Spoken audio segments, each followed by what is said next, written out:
بسم اللہ والصلاة والسلام علی رسول اللہ۔ ذوی الفروض میں سے آج ہم چھٹے نمبر پر احوال بنت الابن پڑھنے جا رہے ہیں۔ بنت الابن یعنی بیٹے کی بیٹی، جس کو اردو میں پوتی کہتے ہیں۔ بنت الابن کی 5 حالتیں اور 4 جملے یا 4 صورتیں ہیں۔ 5 حالتیں: نصف، ثلثان، عصبہ، سدس، محجوب۔ یہ 5 حالت ہے۔ ایک حالت میں نصف ملتا ہے، دوسری میں ثلثان، تیسری میں عصبہ، چوتھی میں سدس اور 5ویں میں یہ کیا ہوتی ہے؟ محجوب ہوتی ہے۔ اور 4 صورتیں یا 4 جملے۔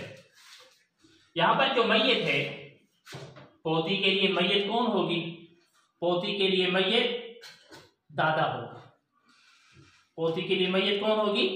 یہ پوتی کس کی بن رہی ہوگی؟ دادا دادی کی بن رہی، دادا ہوگا یا دادی ہوگی۔ اب دیکھیں کہ اس میت کی اولاد ہے یا نہیں، یعنی یہ احوال موقوف ہیں میت کی اولاد کے اوپر۔ اگر میت کی اولاد نہیں ہے، وہ جو دادا ہے، دادا کی کوئی اولاد نہیں ہے، اس کا جو اپنا والد تھا وہ والد بھی فوت ہو چکا ہے، اب یہ پوتی کھڑی ہوگی۔ اگر میت کی اولاد نہیں ہے تو بنت الابن بنت کے قائم مقام ہو جائے گی، یعنی پوتی بیٹی کی قائم مقام ہو جائے گی۔ بیٹی ایک صورت میں نصف لیتی تھی، ایک صورت میں ثلثان لیتی تھی اور ایک صورت میں عصبہ بن جاتی تھی۔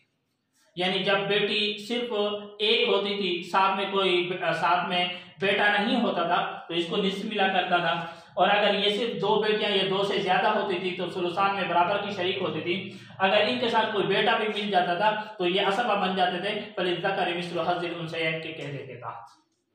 یہ تو پہلی صورت ہے، اگر میت کی اولاد اپنی نہیں ہے تو یہ پوتی بنت کے قائم مقام ہو کر جو بنت کو حصہ ملا کرتا تھا، اور ایک پوتی ہے یا ایک سے زائد ہے اور اس کے ساتھ پوتے ہیں تو یہ اسی طرح حکم ہوگا۔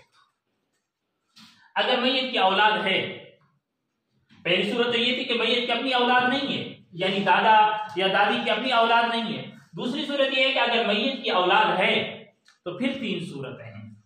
دیکھیں گے کہ میت کی اپنی اولاد، اس میں بیٹے اور بیٹیاں یعنی مادہ اور مذکر نرینہ دونوں ہیں یا ایک ہے، کیونکہ اس صورت یہ دوسری صورت وہ بن رہی ہے کہ میت کی اولاد ہے، تو پھر جب ہے تو دونوں ہیں یا صرف بیٹا ہے یا صرف بیٹی ہے۔ تو پھر دوسری صورت یہ بنے گی کہ صرف مذکر یا مذکر اور مؤنث دونوں ہوں۔ دوسری صورت یہ بن رہی ہے کہ میت کی اولاد ہے لیکن اولاد ہونے میں مذکر یعنی نرینہ اولاد ہے یا نرینہ اور مادہ دونوں ہیں، تو اس صورت میں جب اس کا یعنی اپنا کوئی چچا موجود ہے یا اپنا والد موجود ہے تو یہ جو پوتی ہوگی یہ پوتی محجوب ہوگی۔ اپنا بیٹا یعنی مذکر اولاد ہوگی، صرف مذکر اولاد ہوگی یا مذکر کے ساتھ مؤنث اولاد بھی ہوگی، تو اس صورت میں پوتی بالکل محجوب ہوگی۔ اگر اس کی نرینہ اولاد نہیں ہے، اگر اس کی صرف مؤنث اولاد ہے، مادہ اولاد ہے، یعنی اس پوتی کی چچیاں ہیں، کوئی چچا نہیں ہے، تو پھر 2 صورتیں ہیں۔ دیکھیں گے کہ وہ جو میت کی مؤنث اولاد ہے وہ ایک ہے یا ایک سے زائد ہے۔ اگر ایک ہے تو اس سدس ملے گا، اور اگر میت کی جو مؤنث اولاد ہے وہ ایک سے زائد ہیں، یعنی اس کی جو چچیاں ہیں وہ چچیاں ایک سے زائد ہیں، اس پوتی یہ جو دادا کی پوتی بن رہی ہے تو یہ اس صورت میں محجوب ہوگی۔